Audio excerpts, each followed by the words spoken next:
In this video, we're going to learn about the approval and rejection statuses. By default, when the platform is installed, you will always find two options, whether approved or rejected. However, we can create sub-approval statuses. For instance, we could establish that the document will be approved with comments. So let's create a new one. We type here on title, approved with comments. We enable that option. Sometimes you will find it not enabled. So if it's not, you click here and enable it. So it will be of an approval type since it is approved with comments. We save it. And here you have it, already created. This means that when the person is going to approve the document, these two options will appear, approved or approved with comments. Similarly, if someone rejects, we can set another rejection status.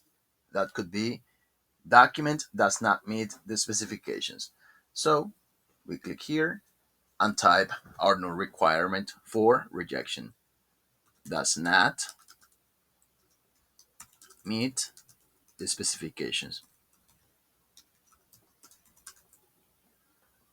We enable it so that it is available. And we establish that it is of a reject type.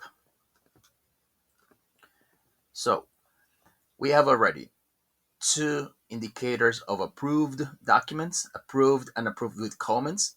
One that it says does not meet the specifications and one rejected. Let's update the last one and indicate incomplete information.